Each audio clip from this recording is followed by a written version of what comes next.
ভয়াবহ আগুনে পুড়েছে রাজধানীর মহাখালীর করাইল বস্তি।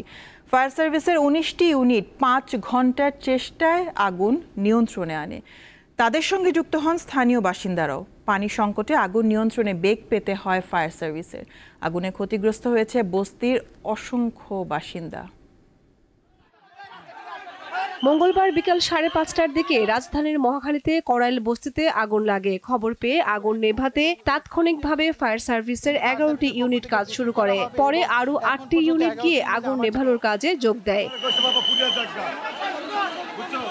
ফায়ার সার্ভিসের কর্মীরা জানান, যানজটের কারণে প্রথমে ঘটনাস্থলে পৌঁছতে সময় লাগে। এরপর সরু গলির কারণে গাড়িগুলো অনেকটা দূরে রেখেই দীর্ঘ পাইপ টেনে পানি ছিটাতে হয়। পানি সংকটের কারণে এক পর্যায়ে ঘটনাস্থলের পাশে বউবাজার সংলগ্ন একটি নালায় সেচ পাম্প বসিয়ে পানি সংগ্রহ করে ফায়ার সার্ভিস।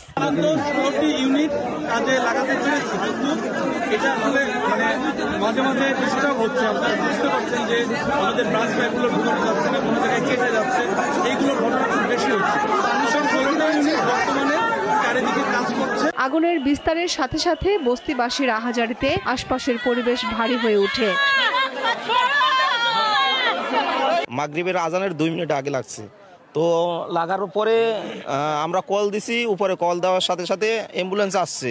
অ্যাম্বুলেন্স আইসে এখনো সাথে সাথে আপনার পানি লাগাইছে আপনার ঝিলের ভিতরে। এই পর্যন্ত আর আগুন কোনোভাবে নিয়ন্ত্রণে আসছে না। ফায়ার সার্ভিস তো যাইতে পারে না। যাদের বাড়ি ঘর ধরে আগুন লাগিয়ে পড়ছে তারাও বাড়ি হয়েছে, আবার যারা আত্মীয় স্বজন আছে তারা যাইতেছে তাদেরকে বাঁচানোর জন্য। হঠাৎ করে কোনার থেকে মাগরিবের আধা ঘন্টা আগে আগুনটা আর কি দূরত্ব আজকে আর কি বাড়িয়ে গেছে।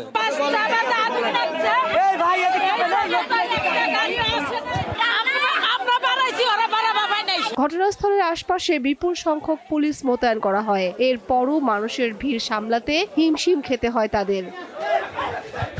কামরুন নাহার, দীপ্ত, বার্তা কক্ষ।